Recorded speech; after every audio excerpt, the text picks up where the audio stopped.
Coucou tout le monde, j'espère que vous allez bien. Aujourd'hui on doit être le 6 ou le 7 février. Euh, J'espère que vous allez bien. Je viens de me prendre l'eau, donc si j'ai une tête un peu décoiffée, ne soyez pas étonnés. Il pleut à verse dans le nord. J'ai beaucoup de vidéos à vous publier. Pas à vous publier, mais déjà à vous tourner, parce qu'elles ne sont pas tournées. J'ai beaucoup de choses à vous raconter, parce que les guides veulent que je raconte beaucoup de choses et d'anecdotes. Ceci dit, j'ai pas vraiment le temps d'en tourner. Il faudrait que je finisse moins tard le soir pour avoir le temps de tourner des vidéos. Ceci dit, les consultations sont longues, je fais de grosses journées, je peux pas. Donc parfois j'arrive à trouver un peu de temps le mercredi pour en tourner, puisque le mercredi je fais pas de consultation, et parfois je trouve aussi un peu de temps, soit le samedi, le dimanche c'est rare en général. Parfois il y a certains samedis où je peux, mais pas tous les samedis non plus. Donc ça dépend un peu de ce que j'ai prévu pendant le week-end. Voilà. Donc j'espère que vous allez bien. Au moment où je tourne cette vidéo, j'ai moi un peu la tension qui monte. J'ai une petite intervention à faire qui se fait sans anesthésie ce midi. Et je ne sais pas du tout quel sera le niveau de douleur de cette intervention. Je pensais que c'était pas grand chose. Je me suis renseignée auprès d'une dame. Elle m'a dit que c'était pas agréable, que ça faisait mal. Mon esthéticienne, qui a eu le droit aussi. Et le praticien m'a dit, quand je dis ouais, bon, ça va, ça dure pas longtemps. Il m'a dit à peu près 20 minutes, mais vous verrez que les minutes seront très longues. Pas rassurant du tout. Donc, je flippe un petit peu de ce fait-là parce que je ne sais pas quel est le niveau de douleur. Je me demandais déjà pour les tatouages quel serait le niveau de douleur. Bon, finalement, on a vu que c'est pas du tout agréable, surtout aux endroits que moi j'ai choisis. Voilà, hein. Quand on le fait sur le bras, l'épaule, c'est pas là où c'est douloureux, mais sur les zones que moi j'avais choisies, c'était douloureux. Mais c'était pas une douleur insupportable, c'est supportable quoi. Voilà, mais on peut pas dire à quelqu'un tu vas rien sentir ou c'est agréable à faire. Non, faut être cohérent, c'est pas agréable, mais on y retourne quand même parce que de toute façon c'est supportable. Et si on a envie, voilà. Donc là, bah voilà, je verrai bien si c'est la même chose. Les guides me disent oui, ils essayent de me rassurer. Voilà. J'ai beaucoup de vidéos à faire et je sais plus où j'en suis un peu là. Je suis en train de tourner dans mon agenda entre tout ce que j'ai à vous raconter. On va... Les guides me disent, dis-leur que tu as peur, mais t'y vas quand même. C'est ça, j'ai peur, mais j'y vais quand même. C'est ça. C'est ça, la gestion de la peur, c'est ça. C'est j'ai peur, je sais pas comment ça va se passer, mais j'y vais quand même. Voilà. Parce que j'ai envie de ça. Voilà. Donc si j'ai envie de ça, ben j'y vais. Donc même si ben, c'est pas grave. Peut-être que ça va faire mal pendant un temps, mais il faut passer par là. Pas le choix. D'accord. C'est pour ça qu'on voulait que j'en parle. D'accord. Bah voilà, il y a un peu une petite morale derrière cette histoire où les guides disent, bah vous voyez, Peggy elle a peur, mais elle le fait quand même. Parce que c'est pour son bien. Voilà. Donc oui, elle se doute que ça va pas être agréable. Elle ne sait pas comment ça va se passer. Ça va lui faire mal sans doute, mais elle le fait. Parce que c'est pour du mieux après. Voilà. C'est un peu ça. Donc, petite introduction, visiblement.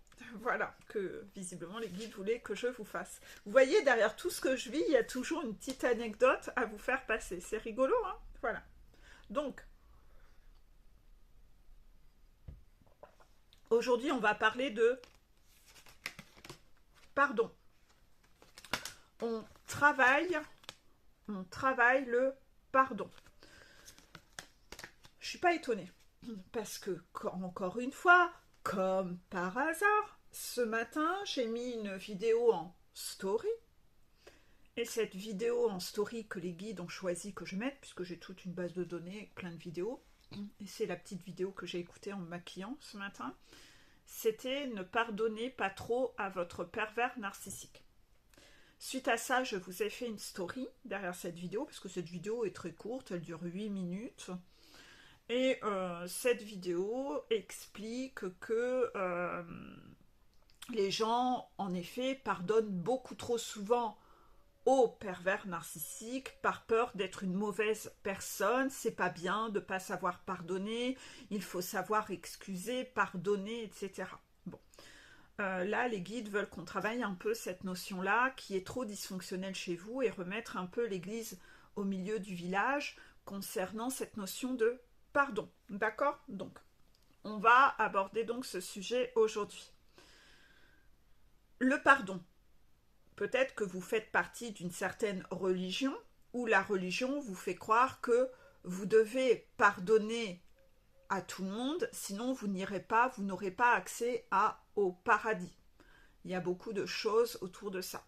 Si vous voulez vous-même être pardonné, il faudra que vous sachiez pardonner aux autres. Sinon, vous n'irez pas au paradis.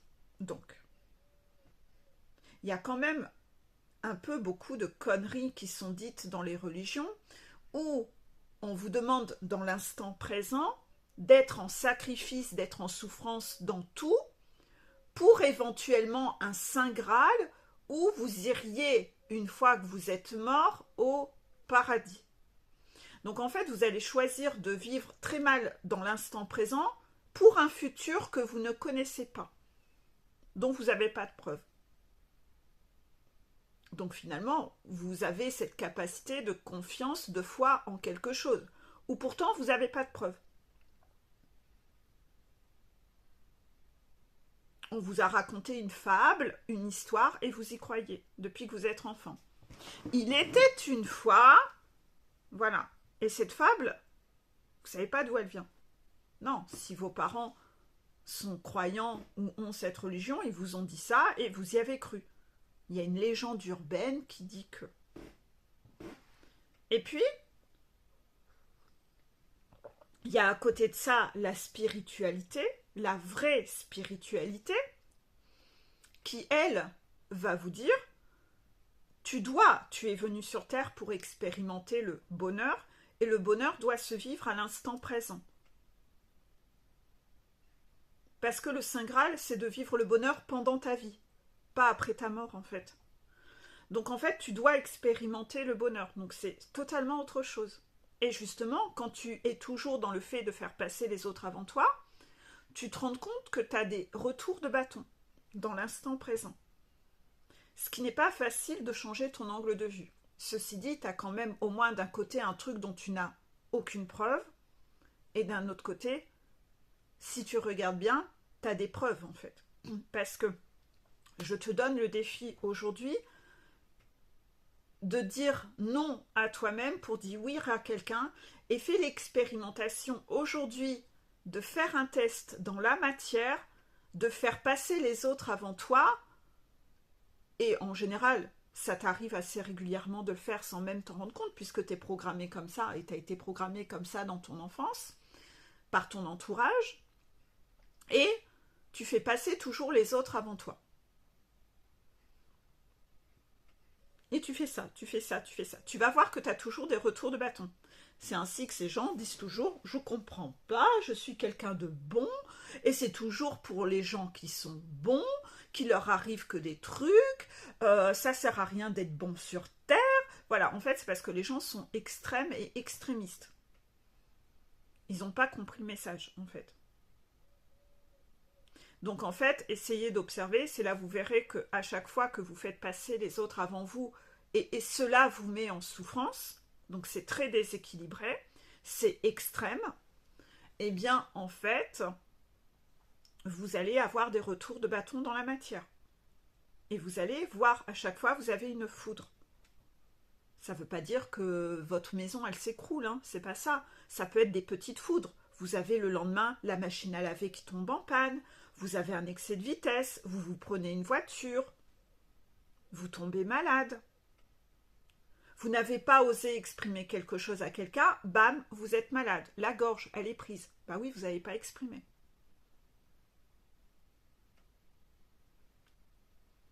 Vous refusez d'avancer dans la vie, paf, vous allez avoir une blessure à la jambe. Vous ne pouvez pas faire de sport. Vous allez avoir des foudres. Vous dépensez votre argent à tort, à trop donner votre argent à quelqu'un et vous ne l'utilisez pas assez pour vous, vous allez avoir un excès de vitesse, la machine à laver qui va tomber en panne. Puisque vous aimez donner votre argent aux autres, allez, en v'là encore, en v'là, en v'là, en v'là. Vos guides essayent de vous pousser à vous respecter et à vous choisir. Bien sûr, dans cette notion, là non plus, on ne part pas dans l'autre extrême où on ne pense qu'à sa poire en écrasant les autres. C'est pas ce qui est demandé. On vous dit de vous prioriser. Bien sûr, dans cette notion de vous prioriser, il y aura des gens à qui ça ne va pas plaire parce que eux aimeraient être la priorité dans votre vie et ils aimeraient que vous les mettiez eux avant vous. Ça, c'est leur problème. Donc, si ces gens sont en souffrance, c'est leur problème. C'est pas de votre faute. Vous leur avez pas fait de mal. On vous demande d'aller au cinéma. Il y a une personne, elle veut aller au cinéma. Elle ne veut pas y aller toute seule. Vous avez envie de réviser parce que vous avez un concours à passer. Cette personne vous en veut parce que vous n'allez pas au cinéma avec vous. Vous n'allez pas au cinéma avec elle. C'est pas votre problème. Donc cette personne peut dire « Oui, mais moi j'ai mal. Je souffre parce que tu viens pas au cinéma avec moi. » Vous n'êtes pas quelqu'un de mauvais pour autant. Vous ne l'avez pas assommée. Vous ne l'avez pas, elle, empêchée d'aller au cinéma. Donc, vous n'avez pas été mauvais. Vous vous êtes juste priorisé, vous, en personne. Et c'est ça, se prioriser. D'accord? Donc, il ne faut pas... Parce que souvent, il y a des gens, ils aiment bien partir un peu dans les extrêmes quand ils écoutent les messages et puis dire « Ah ouais, alors en fait, il faut être égoïste. » Oui, il faut être égoïste. Mais c'est quoi la définition de toi du mot égoïste? Tu vois? Égoïste, ça ne veut pas dire non plus que tu vas faire mal à tout le monde. Non, ça c'est être écrasant, ça c'est être méprisant, ça c'est être toxique. Donc en fait, voilà, sois dans le juste équilibre et dans la nuance de gris sur les mots, sur les définitions, etc. C'est pas parce que tu as vécu avec des parents qui ont diabolisé le fait de penser à toi et qui t'ont fait croire que penser à soi c'était pas bien. Parce que peut-être que tes parents ont eux-mêmes été éduqués par des parents qui leur ont fait croire, peut-être que ces parents étaient toxiques et qui leur ont inculqué de « Eh oh, mon gamin, tu dois penser à moi avant de penser à toi.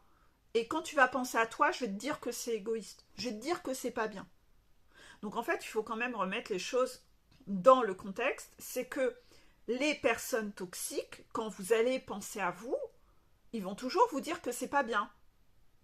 Que vous êtes égoïste. Comme ça, vous allez vous dire « Oh merde, je suis quelqu'un de pas gentil. Oh là là là là là là. Vite, je vais pas réviser, je vais aller au cinéma.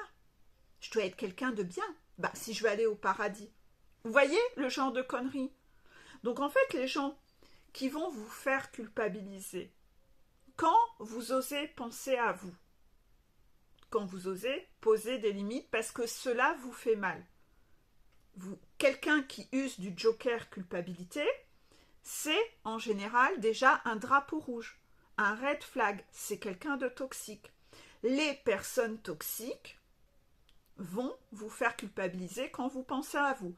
Que ce soit les pervers narcissiques ou que ce soit juste une personne en dépendance affective. Ça revient à la même chose, on s'en fout. Pourquoi? Parce que la personne dans sa dépendance affective va créer des liens d'attachement où elle va exiger de vous de passer dans vos priorités, que vous la fassiez passer elle en priorité. Vous voyez? Le chaser, quand il n'a pas guéri et qu'il n'a pas monté sa montagne, il est énormément comme ça. Il a besoin. Il réclame à son runner, je dois être ta priorité, je dois être ta priorité, je veux être ta priorité. Parce que le chaser est en panique quand son runner n'est pas là. Ceci dit, le chaser, quand il va monter sa montagne, il va guérir sa dépendance affective et à la fin, il sera guéri et il ne va plus exiger du runner d'être son obsession et d'être avant, de la faire passer elle avant lui. Ça sera un chaser qui dira « Ah bah oui, bien sûr, tu as envie de faire ça, bien sûr, il n'y a pas de souci. » non, je t'ai pas appelé aujourd'hui. Mais c'est pas, ouais, c'est pas grave, t'étais occupé. Voilà. Alors que dans le cas extrême, quand le chaser n'est pas encore guéri, ben le chaser va reprocher au runner de ça fait 5 minutes que tu m'as pas écrit, que tu m'as pas appelé, etc. Il est étouffant, le chaser, au début, à cause de sa dépendance affective. Donc en fait, il aspire toute la liberté du runner. Et le runner, qui est un être indépendant, lui n'aspire qu'à se sentir libre. Et avec sa chaser, il peut se sentir mis en cage. Ceci dit, il est invraisemblable, le runner, parce qu'il accepte d'être mis en cage quand même par d'autres personnes qui, elles, ne l'aiment pas. Donc, quelque part, derrière, il est incohérent, etc. Voilà. Donc, le runner, lui n'a aucun mal à se faire passer en priorité avec sa chaser. Il lui montre souvent l'exemple que lui, c'est lui avant tout. Donc, il lui montre, tu vois, chaser, tu dois être de plus en plus comme ça. Ceci dit, le runner, lui, va partir dans certains extrêmes, ou dans les extrêmes où il va partir, ça va être un peu toxique et un peu proche d'un comportement de pervers narcissique. Pourquoi ? Parce que lui-même n'a pas encore travaillé non plus, et lui part dans un autre extrême. Ceci dit, tant que la chaser ne comprend pas ce qu'elle a à bosser, le runner va la pousser dans ses retranchements et il va pousser les limites de plus en plus loin dans sa toxicité, pour que la chaser, elle ait enfin un ras-le-bol, un réveil, et qu'elle accepte de se voir comme une femme indépendante et de savoir avoir sa propre vie de son côté. Donc c'est sûr qu'une femme qui est, je vous le dis toujours, chaser en coaching, une femme qui est trop dans la dépendance affective, étouffante, etc., c'est pas sexy en fait. C'est pas sexy en fait. Ne pensez pas que c'est sexy d'être une serpillière, d'être à masser les pieds, à baiser les pieds de votre runner et d'être toujours à ses pieds. C'est pas sexy. Et d'un autre côté, on vous demande pas non plus de partir dans l'autre extrême, d'être une daronne, une femme irrespectueuse, une femme qui se sent au-dessus des hommes. Ça aussi, je vous le fais travailler. Donc vous le savez, les chasers, pour les chasers qui sont en coaching avec moi, je vous fais travailler ces deux extrêmes, parce que vous avez une tendance à aller dans les deux extrêmes. Et pas du tout. Même parfois, vous avez été éduqué avec des femmes très dominantes, le mode daronne.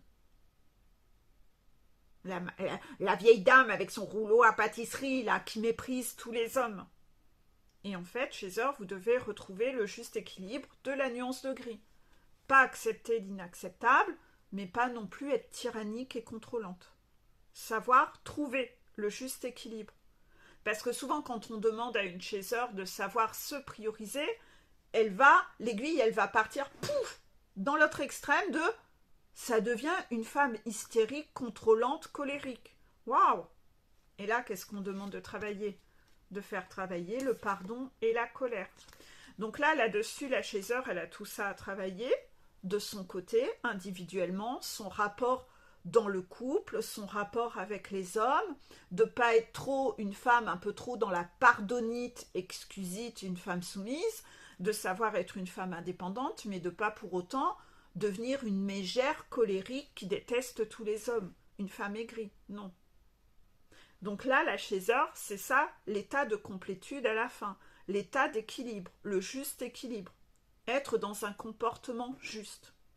Ce matin, dans cette story que j'ai faite sur cette vidéo, il fallait arrêter de pardonner aux pervers narcissiques, justement, le but, c'est de rappeler que c'est dysfonctionnel de trop pardonner à quelqu'un qui fait quelque chose qui n'est pas OK.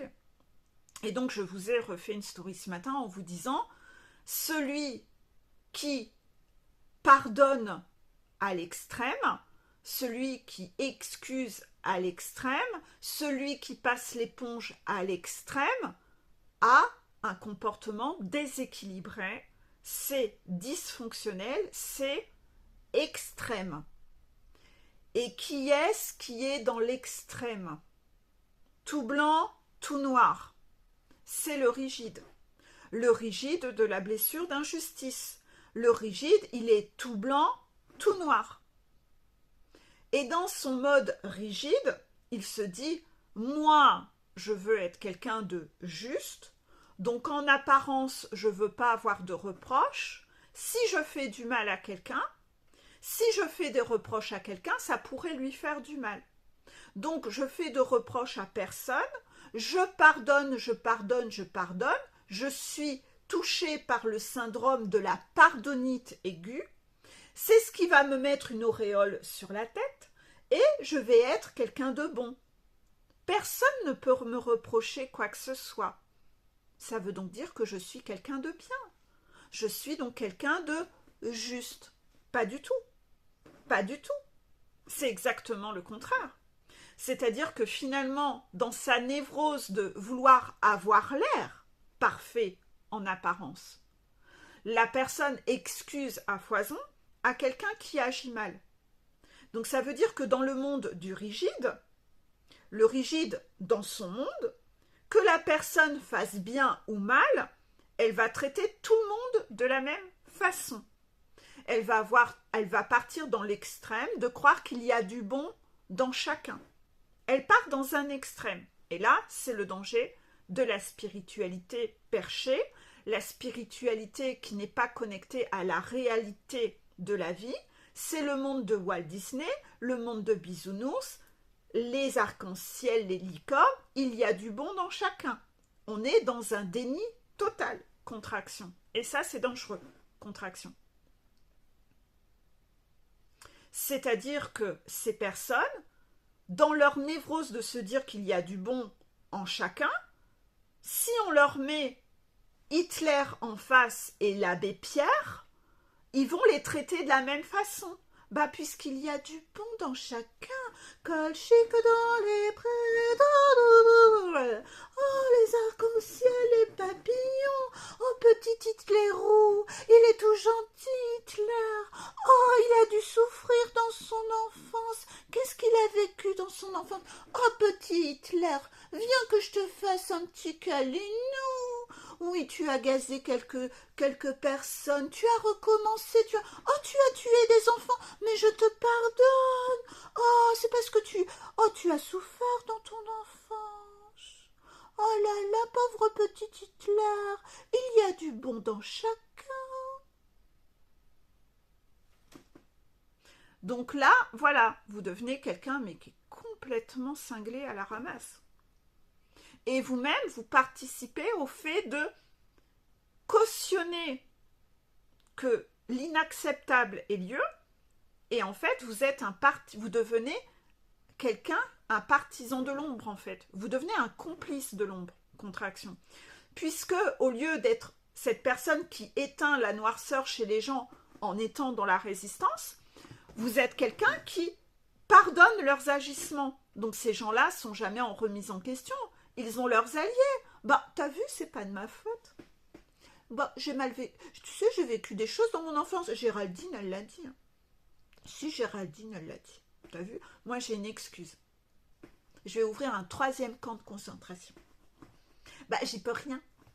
Voilà. Vous voyez, en fait, vous traitez les gens, le bien et le mal de la même façon. Donc, c'est totalement injuste parce que dans votre monde, la personne qui agit bien va se dire, bon, de toute façon, à quoi ça sert de bien agir? On est traité de la même façon. Ça sert à rien. C'est comme ça, au travail. Quand on donne une augmentation à tout le monde pour être juste, alors que dans le lot, il y a des gens qui bossent pas, qui en glandent pas une, et qu'on récompense pas ceux qui ont bien bossé, il y en a, ils font pas leurs heures. Eh bien, en fait, on devient injuste, parce que dans le lot, les bons éléments qui travaillent bien se disent, mais à quoi bon en fait que je travaille bien, j'en ai rien à foutre. L'autre, elle a passé 5 heures au téléphone, en téléphone perso. Moi, j'avais ça là où je bossais. Je me dis, bah à quoi bon? J'en voyais, ils passaient 4 ou 5 heures au téléphone perso pendant leurs heures de job. Bah à quoi ça sert de bosser? Ça sert à rien de bosser. C'est démotivant. Ça sert à rien. Bah c'est pareil, vous dans votre monde, bah vous participez pas à récompenser le fait d'être bon, puisque vous êtes rigide, et dans votre côté rigide, on traite tout le monde de la même façon. On met les torchons et les serviettes dans le même panier. Je suis rigide, je fais comme ça avec tout le monde. Abbé Pierre, Hitler, c'est pareil. Ben, vous devenez injuste envers les gens, et en plus, vous devenez injuste envers vous-même, puisque vous autorisez des gens à être toxiques aussi avec vous. Donc en fait, c'est vous qui créez l'injustice. Donc le rigide qui souhaite combattre l'injustice, c'est lui qui en crée en fait. Vous voyez, c'est vraiment le serpent qui se mord la queue. Le rigide, c'est quand même le personnage dans les 5 blessures qui est le plus abruti de tous. Hein. C'est le plus abruti de tous. C'est le plus dangereux de par le fait qu'il c'est le plus abruti. Donc, tout le monde a la blessure d'injustice. Ben, ce pourcentage en vous, peut-être que certains vont être que à 20% d'injustice, il y en a, ils vont y être à 80%. Observez si ça vous arrive souvent d'utiliser le mot injuste. Ça, c'est injuste, ça veut dire que vous, votre blessure d'injustice est énorme. Et conscientisez que cette part-là, il y a vraiment urgence à travailler dessus. Et regardez bien si vous êtes vraiment dans des comportements justes avec les gens autour de vous. Si vous savez être dans l'analyse, j'ai un Hitler ou j'ai un abbé Pierre? Comment vais-je me comporter en fonction de qui j'ai en face de moi? Je dois quand même pas être complètement teubé et abruti. Je dois réussir à travailler et à analyser. Et pourquoi j'utilise des mots forts tels que teubé et abruti? C'est pour que de là où vous êtes derrière votre écran, vous ayez un déclic et de vous dire, c'est vrai que le personnage du rigide, j'ai pas du tout envie d'être comme ça. Je veux que vous vous rendiez compte, putain, mais que c'est horrible d'être rigide. Oui, c'est horrible d'être rigide. Au plus vous allez mépriser le rigide, au moins vous allez avoir envie d'être comme ça. Parce que là aussi, être rigide, c'est encore une fourberie du serpent et de l'ego. Comme la drama queen, comme tout ça. Donc en fait, mépriser ce personnage, au plus vous le méprisez, au moins vous allez avoir envie de vous identifier et d'être comme ça. Au plus vous allez rejeter ce personnage, ce masque et les comportements du rigide. Donc vous allez devoir passer par cet extrême de le détester, le rigide. Parce que ce rigide-là qui est en vous, expulsez-le, dégagez-le. Vous l'aimez pas, vous voulez pas être comme ça. C'est ça que je veux créer chez vous, avec des mots forts comme ça. C'est que vous détestiez cette part de vous. Dégagez-la, expulsez-la. Je vais aller me chercher un café. Voilà, je viens d'aller me chercher un petit café. Je vais surveiller l'heure quand même. Donc en fait, par rapport à tout ça, vous avez vraiment beaucoup de choses à travailler. Pourquoi? On veut que on vous fait travailler avec des pervers narcissiques sur le parcours flamme jumelle. Les personnes de l'ombre, personnes toxiques et pervers narcissiques sont là pour vous faire supporter l'inacceptable et que dans cet inacceptable, on doit créer chez vous ce réveil de savoir poser des limites et de savoir analyser les choses. Donc, en effet, par exemple, un runner va devoir savoir analyser, faire la part des choses entre les femmes dominantes de sa famille, la karmika, la toxic mama, et se dire, je dois arrêter de mettre toutes les femmes dans le même sac, et moi-même avoir un problème avec les femmes, ou quelque part, je ne respecte pas les femmes, je les traite souvent un peu comme des objets, sans même m'en rendre compte, parce que, quelque part, j'ai un problème avec la femme, mais mon problème est lié à mon rapport avec ma mère. C'est ça en fait.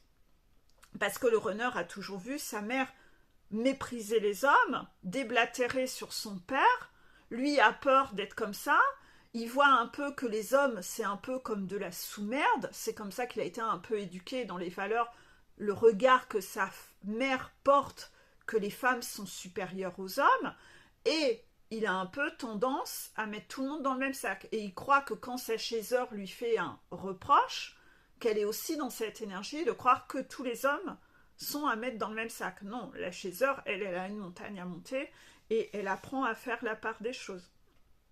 C'est pas pour autant qu'elle doit être non plus dans un extrême où elle ne doit, pour que le runner n'aille pas imaginer qu'elle est comme ça, se taire et être soumise et que dès qu'elle ose dire quelque chose, lui en vouloir parce qu'elle exprime, elle n'a même plus le droit du tout de parole.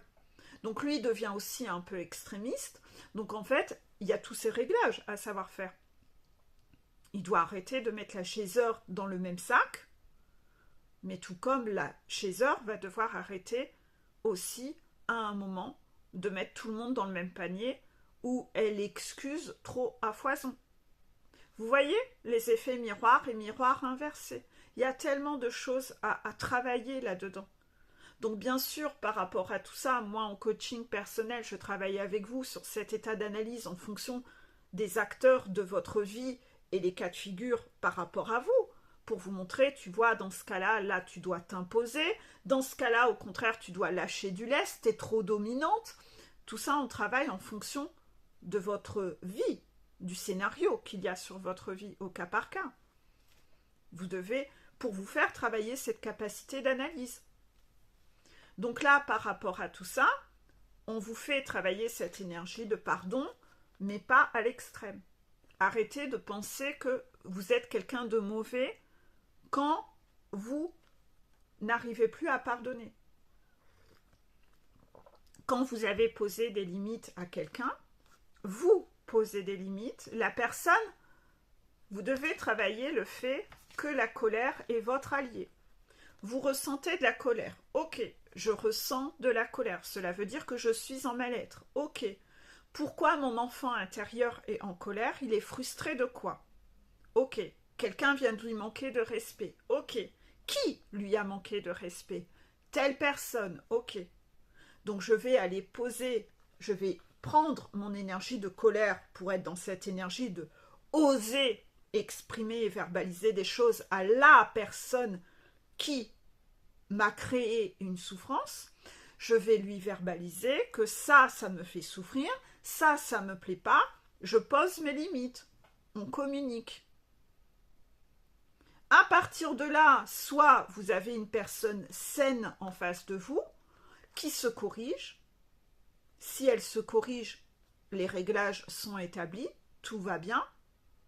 Soit la personne continue d'agir comme elle a envie. Donc soit, dans un cas, elle n'a pas envie de prendre en compte vos besoins et elle veut vous imposer sa toxicité, ou deuxième cas, elle est incapable, c'est plus fort qu'elle. Dans les deux cas, le résultat est le même, on s'en fout. Le résultat est le même, soit elle n'a pas envie de changer, ou soit elle ne peut pas changer, et le résultat est le même. Vous devez vous éloigner. Énergie de colère. Vous devez arrêter de pardonner à quelqu'un qui réitère. La vidéo que j'ai justement publiée hier soir, au moment où je tourne cette vidéo, c'était non à la toxicité non corrigée. Je remettrai la vidéo en dessous. Ben c'est ça. C'est-à-dire que là, on vient de travailler le portail de la trahison. Au moment où vous allez, vous, avoir cette vidéo, on va être sur un switch pour travailler une sorte de portail du pardon. Et là, on va travailler le pardon. Donc, bien entendu, le pardon est en fonction de comment les gens agissent avec vous. Bien sûr qu'au début, on va pardonner, bien entendu, en fonction de ce qui a eu lieu, hein, bien sûr. Par exemple, l'adultère, si vous, l'adultère, c'est juste pas ok, vous n'allez même pas pardonner jamais. C'est que déjà, la première fois, c'est mort. Voilà. Ça, après, c'est vous qui voyez en fonction de comment vous êtes. Ça, c'est pas à moi de juger ce qui vous met en souffrance extrême et de déterminer vos valeurs à vous. Hein. Ça, c'est à vous aussi, par rapport à votre identité. Il y a des gens, au contraire, ils kiffent la polygamie. Bon, dans un parcours flamme jumelle, vous n'y avez pas le droit. Contraction. Donc ça, après, ça me regarde pas. Hein. C'est voilà. Mais voilà. Donc là, par rapport au pardon, bah, vous allez devoir essayer de voir comment vous vibrez. Donc c'était nécessaire de travailler sur le fait d'être connecté à ses émotions, chose qu'on a travaillé début janvier. Vous voyez un peu la logique? Parce que si on n'est déjà pas connecté à ses émotions, derrière, on ne voit pas qu'il y a trahison. On ne sent pas sa colère, on ne sent pas ses émotions. Donc en fait, pour détecter qu'il y a trahison, que je me trahis ou que quelqu'un me trahit, je dois bien sentir que je suis en souffrance. Donc il faut bien commencer par être connecté à ses émotions. Ensuite, portail de la trahison. Et maintenant qu'on a travaillé le travail de la trahison, derrière, on va pouvoir travailler l'analyse, donc de ne pas savoir être trop rigide, et savoir comment je dois gérer ma notion de pardon. Parce que si vous ne savez pas être dans un pardon dans le juste, dans la nuance de gris, et que c'est un pardon soit complètement dans un extrême ou dans un autre, eh bien, inévitablement, vous n'allez pas avoir de capacité d'analyse et vous allez être très facilement manipulable par de la culpabilité, ou c'est très facile de vous manipuler, vous retournez la tête, hein. Un petit peu de culpabilité, allez, vous redevenez un pantin facile à manipuler. Donc là, on rentre dans un travail de pardon. Vous devez être dans cette capacité. Et bien entendu, vos guides vont vous présenter des gens en face de vous, où là, vous allez devoir non seulement savoir analyser au cas par cas, savoir accorder un pardon à quelqu'un ou à des personnes, et dans d'autres cas, vous dire « Mais non, en fait, celle-là, elle a complètement épuisé son forfait de pardon avec moi. Je lui ai déjà pardonné je ne sais combien de fois et elle continue. Donc, elle essaye de me faire culpabiliser, mais ça prend pas, en fait. Ça prend pas. Donc, vous allez avoir des examens sur le pardon. On va vous faire travailler le pardon pour voir qu'est-ce que vous avez guéri. Parce que derrière ça, il y a le respect de soi, l'amour de soi, d'arrêter de se trahir, d'arrêter de se rejeter, d'arrêter de s'abandonner, la dépendance affective. Qui a encore un totem d'immunité avec toi, où tu lui pardonnes toujours plus que de raison? Tant que tu ne sais pas, tu pardonnes à foison, c'est que tu es dysfonctionnel. Tant que tu es extrême, c'est que tu es dysfonctionnel. C'est que tu n'es pas guéri. Tu ne peux pas avoir les récompenses, l'abondance et les cadeaux dans ta vie. Tu es encore en sacrifice. Tu n'as toujours pas rempli tes guérisons, ton contrat de guérison. Donc là, tu vas devoir travailler cette notion de pardon. Et écoute bien ta colère. Écoute bien ta colère. S'il y a colère, ça veut dire que tu es en souffrance. Et utilise cette colère pour dire, toi, c'est bon, tu as utilisé mon forfait de pardon et va te faire foutre maintenant. Arrête de me prendre pour un con. La colère va être votre allié. Parce que dans ce côté rigide où vous pardonnez à foison, vous subissez des injustices et ces gens vont devenir de plus en plus sombres. La noirceur se répand en eux. Ça se répercute sur vous ou sur des gens de votre entourage. Et après, vous allez avoir cette culpabilité énorme d'avoir été son complice à cette personne. Et vous allez être en colère de subir tout ça ou que vos enfants subissent cela de plein fouet. Donc vous allez être en colère. Bah ouais, mais si vous voulez arrêter d'être en colère, enfin, il faut arrêter le robinet au début. Donc en fait, sinon c'est le serpent qui se mord la queue, on n'en sort jamais en fait. C'est un cercle infernal, ça. J'ai un renard qui se reconnaîtra, qui m'avait dit, dans certaines religions, il y a une journée du pardon. Et il m'a dit, c'est quoi ta vision par rapport à ça, Peggy? Moi, je trouve ça bien qu'il y ait une journée du pardon dans l'année. Et je lui ai donné ma vision, et je vais vous la partager. C'est que pour moi, une journée du pardon, c'est totalement hypocrite. Pourquoi? Parce que le pardon, c'est une étape de guérison dans une phase de deuil de quelque chose.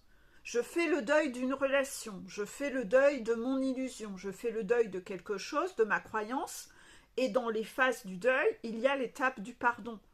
Et en fait, la guérison sur un sujet ou un autre va se faire progressivement, et à quel moment on va atteindre l'étape du pardon, on n'en sait fichtrement rien. Donc on ne va pas pouvoir se dire, ouais, mais c'est comme il y a la journée du pardon à telle date, je vais me forcer à accorder mon pardon à cette date-là. Non, le pardon, il doit se vibrer à l'intérieur.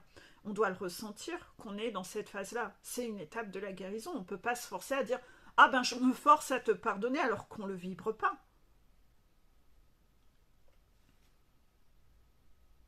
Et on ne peut pas accorder son pardon à n'importe qui. Donc c'est excessif, cette journée du pardon où on va pardonner à tout le monde alors qu'il y a des gens à qui il ne faut pas pardonner. On ne peut pas leur pardonner.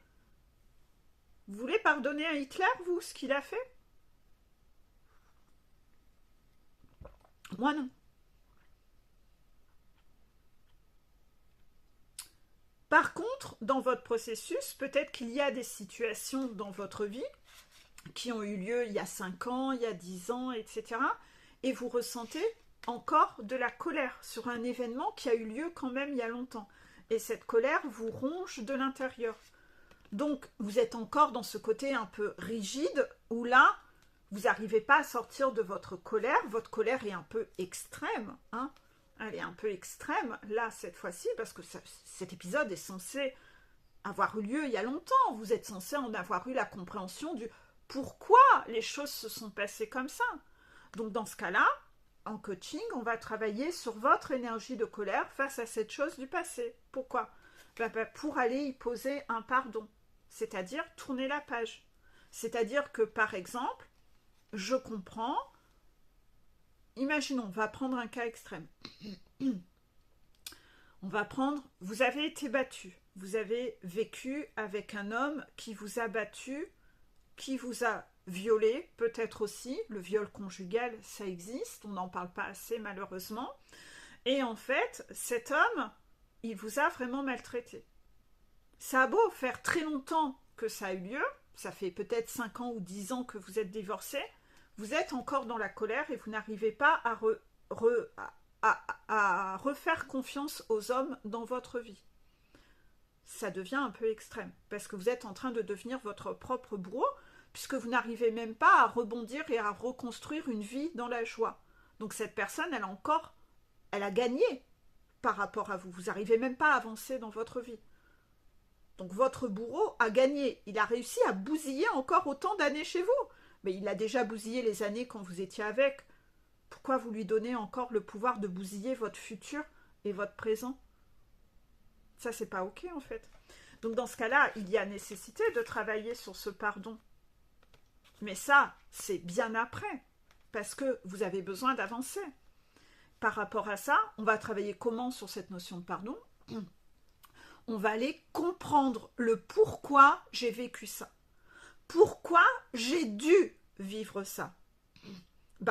J'ai dû vivre ça, on va aller voir en fonction de ton cas, parce que peut-être tu avais déjà eu un premier homme qui t'avait battu et tu avais vu les signes avant-coureurs de quelqu'un qui n'est pas OK. Et là, tu es retombé encore dans le même piège avec une deuxième personne et tu n'as pas écouté les signes avant-coureurs. Tu as préféré avoir peur de le perdre et tu as accepté l'inacceptable. Donc tu lui as pas verbalisé, tu n'as pas posé les limites, tu n'as pas fait ci, tu n'as pas fait ça. Donc tu devais revivre une expérience similaire puisque toi tu n'avais pas changé. Puisque toi tu es reparti dans un schéma répétitif. Donc quand on repart dans une méthode de crêpes qui ne marche pas, eh bien les crêpes ça donne le même résultat.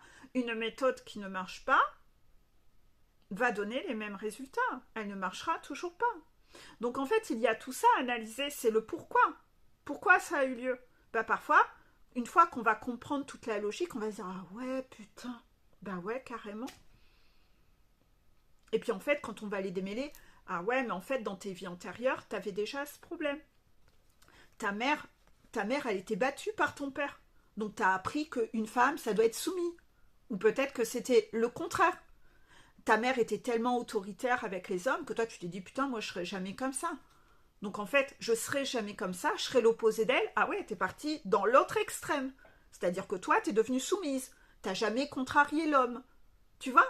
Donc en fait en fonction de ton histoire, on va aller voir la logique de ton parcours et surtout on va essayer d'en tirer tant bien que mal le positif de ça, la leçon.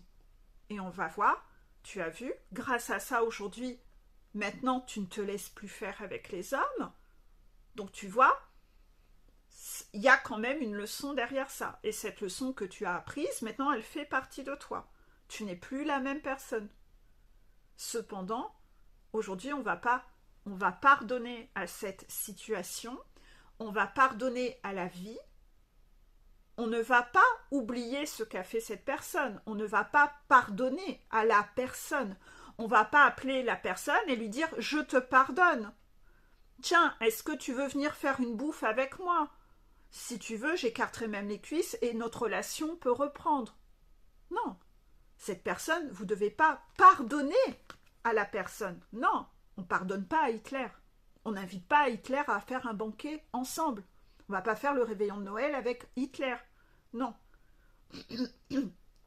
Ceci dit, derrière, on te demande de pardonner à la vie. La vie n'est pas injuste. Non. La vie n'est pas injuste. J'avais quand même une part de responsabilité et cela faisait partie de mon parcours de vie pour enfin me transformer, pour enfin comprendre ce que j'avais à changer. Donc, je pardonne à la vie cet événement et ces années un peu compliquées. Je comprends que quelque part, ça m'a été utile. Donc, je pardonne à la vie. Je ne pardonne pas à la personne. Je vais le répéter. Je ne pardonne pas à la personne. Je pardonne à la vie. Je pardonne à la situation. Je pardonne à la source de m'avoir fait ça. Je pardonne à mes guides de m'avoir laissé vivre ça. C'est pas de leur faute. C'était moi qui étais sur le terrain et qui menais pas les actions. Eux m'ont envoyé les red flags. Je les ai pas écoutés, je les ai pas vus. Donc je ne cherche pas à être en colère après la source, la vie ou les guides. J'endosse ma part de responsabilité. Je me pardonne à moi-même de ne pas avoir compris. Je me pardonne à moi-même d'avoir subi cela. Je me pardonne à moi-même de ne pas avoir su me protéger, m'extraire de cette situation. Je me pardonne à moi d'avoir perdu tant de temps de vie, mais j'en veux pas aux autres. Quand je dis aux autres, c'est pas à la source, c'est pas à la vie, c'est pas au guide, c'est pas de leur faute à eux. Je me pardonne à moi-même. J'étais pas censée faire rentrer cette personne dans ma vie. Bien sûr, à mon bourreau, je ne lui pardonne pas à lui. Je pense que là, la notion est assez claire. Je l'ai bien expliqué? D'accord. Je ferai beaucoup de stories tous les jours sur ce sujet. D'accord? On va se laisser avec 4 petites cartes. Je ne t'en veux pas de m'avoir fait mal, mais de m'avoir rendue méfiante envers ceux qui pourraient m'aimer. Tu as laissé mon cœur paranoïaque. Cette phrase est belle. Comment tu vibres maintenant après que je dis tout ça? Elle est belle. Est-ce que tu la trouves géniale? Est-ce que tu as envie d'aller le mettre sur ton profil? Si là, après tout ce que je viens d'expliquer, tu as envie de propager des phrases comme ça sur ton profil, on est d'accord que tu n'as pas compris la vidéo. Il faut que tu la remettes au début. Ça veut dire que tu es encore en train de te dire que si tu as eu mal, c'est de la faute des autres. Non, tu as une part de responsabilité.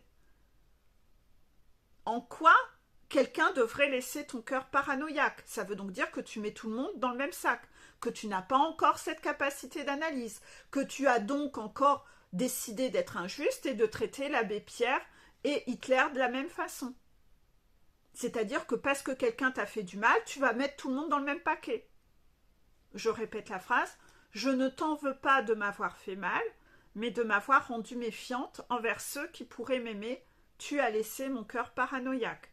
Celui qui parle comme ça, c'est la personne qui se victimise et qui ne travaille pas sur elle. Et donc, elle continue de croire que c'est de la faute des autres. Donc, elle doit remettre la vidéo au début. Si par contre, quand vous l'avez la réécouté, cette phrase que j'ai déjà mise dans d'autres vidéos, et que là, vous y avez vu, ouais, vous voyez, vous avez plus du tout vibré, vous avez senti qu'elle déconnait cette phrase. Voilà, c'est la phrase de quelqu'un en souffrance, mais qui n'a pas travaillé sur elle. Donc on comprend sa vision et sa souffrance, mais d'expérience dit, malheureusement, cette personne est en souffrance, mais elle devrait travailler sur elle. C'est ça. Deuxième message. La déception ne tue pas, mais elle enseigne le dégoût, ce qui aide à oublier. La déception ne tue pas, mais elle enseigne le dégoût, ce qui aide à oublier. Si on reprend la phrase à la con des Toxic Mama, ce qui ne tue pas rend plus fort, c'est ça. Bah, vous pouvez dire aux Toxic Mama, bah écoute, tu m'as extrêmement déçu, mais Toi aussi, t'es peut-être dégoûté que maintenant je sois déçue de toi et que j'ai vu la réalité de ça. T'es peut-être déçu que moi maintenant je vois ton vrai visage, mais ce qui ne tue pas rend plus fort, tu n'en seras que plus fort. Voilà, c'est ça. La déception ne tue pas, mais elle enseigne le dégoût, hein. Ah bah oui, c'est clair, au bout d'un moment, à force d'être déçu, on est dégoûté de la personne. Et ça, quand on est dégoûté de la personne, c'est beaucoup plus facile de tourner la page. Donc en fait, arrêtez de pardonner et de trouver des excuses aux gens qui n'arrêtent pas de vous décevoir. Utilisez ça pour tourner la page. Arrêtez de pardonner. La déception ne tue pas, hein. Vous n'allez pas en mourir, hein. Et la personne en face non plus. La déception ne tue pas, mais elle enseigne le dégoût, ce qui aide à oublier. Troisième message, ce n'est pas égoïste d'abandonner quelqu'un après lui avoir dit 1000 fois que son attitude vous blessait. C'est ça. Ça, c'est pas égoïste, hein. On a parlé de l'égoïsme au début. Et vous n'êtes pas en train d'abandonner la personne. Vous êtes en train de dire « eh oh ». Donc c'est pour ça que on utilise la notion d'abandon. Vous devez ne pas avoir peur d'envoyer chier la personne. C'est pas égoïste, hein, d'abandonner quelqu'un. Ces grands mots, oh on abandonne, tu m'abandonnes. Non, si tu penses que tu abandonnes la personne parce que tu l'envoies chier, c'est parce que ta blessure d'abandon n'est pas encore assez guérie. Dans la blessure d'abandon, on se sent responsable des autres. On veut que les autres soient responsables de nous, dans la dépendance affective, comme la Chaser l'entend, mais en plus on est un peu dans ce syndrome de sauveur. Je suis responsable du bonheur et du malheur des autres. Je ne peux pas lui faire ça. J'ai cette personne entre mes mains, son bonheur est entre mes mains. Je peux pas. Non, ça c'est très égotique, mais oh, t'es pas sauveur de l'univers. T'es très dysfonctionnel encore à penser comme ça. T'as le melon là. C'est égocentrique de penser que le bonheur de la personne dépend de vous. Mais pour qui tu te prends? Tu te prends pour un dieu? Pour une déesse? Non, redescends sur terre, hein. Cette personne, elle va savoir aller trouver son bonheur autre part, hein. Tu n'es pas le bonheur sur pattes sur terre, hein. Redescends sur terre, hein. Là, t'as un gros melon, hein. Contraction. C'est très égotique de penser comme ça, mon Dieu. Peut-être dans 2 semaines, vous revoyez cette personne encore 1000 fois plus heureuse qu'avec vous. De toute façon, c'est très égotique de retenir une personne que vous n'aimez pas. Donnez-lui la possibilité d'être aimé par quelqu'un qui va l'aimer. Vous l'aimez pas. Donc, croyez pas que vous arrivez à la rendre heureuse, hein, cette personne. Vous la trouvez épanouie, cette personne? Elle est resplendissante, elle se marre du matin au soir, elle est radieuse. Non, non, vous la rendez pas heureuse. Donc, arrêtez d'avoir cette vision égotique, hein. Donc, ce n'est pas égoïste d'abandonner quelqu'un après lui avoir dit 1000 fois que son attitude vous blessait. Chacun son chemin, hein. Elle va réussir à s'en remettre, hein, je vous jure, hein. Vous n'êtes pas un dieu et vous n'êtes pas une déesse. Prenez de la hauteur et du recul. Dernier message, lorsque tu peux raconter ton histoire sans qu'elle te fasse pleurer, cela veut dire que tes blessures sont guéries. Lorsque tu peux raconter ton histoire sans qu'elle te fasse pleurer, cela peut dire que tes blessures sont guéries. C'est-à-dire qu'à un moment, tu raconteras ton histoire comme faisant, bah ouais, je sais, c'est pas rigolo, mais c'est comme ça.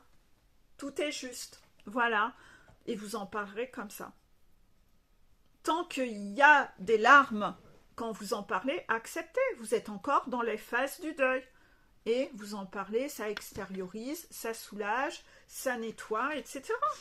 Moi, il y a des expériences dans ma vie que j'ai vécues avec ma fille. Bah, quand j'ai failli la perdre, qu'elle a failli mourir, quand elle a eu de la maltraitance, etc., bah, croyez-moi que même quand j'en parle encore de ça, bah, parfois, oui, j'ai les larmes qui montent, c'est très douloureux pour moi. C'est très douloureux pour moi, vous voyez, là, ça remonte. Mais à force de savoir en parler, d'y mettre ce truc que je sais que ça faisait partie du chemin, aujourd'hui, elle a un petit rayon de soleil, ça cicatrise. Vous voyez, là, déjà, les larmes ne coulent plus, j'ai juste les larmes aux yeux, mais cette souffrance, ça fait son bonhomme de chemin, ça se fait progressivement. Voilà. Vous voyez, là, je vous en ai parlé sans avoir besoin de couper la caméra. Bah, je suis en train de progresser. Ça fait son bonhomme de chemin. Ça cicatrise.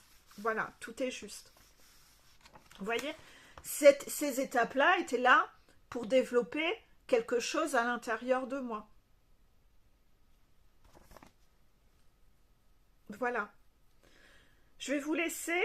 Je vous fais des gros bisous. J'espère que cette vidéo sur le pardon, dites-moi en dessous si vous avez bien compris cette notion sur le pardon. Voilà. Bisous.